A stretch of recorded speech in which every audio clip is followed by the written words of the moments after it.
Upaya perampasan motor gagal, seorang pria diamuk massa di Palembang.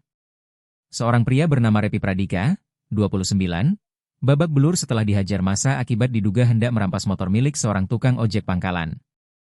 Insiden tersebut terjadi di Jalan Sultan Mansur, Kelurahan 32 Ilir, Kecamatan Ilir Barat 2, Palembang, Jumat 5 Desember 2024 sekitar pukul 7 waktu Indonesia Barat. Peristiwa bermula ketika tukang ojek pangkalan bernama Harpan, 58, mendapatkan pesanan antar dari KM12 menuju kawasan Bukit Siguntang.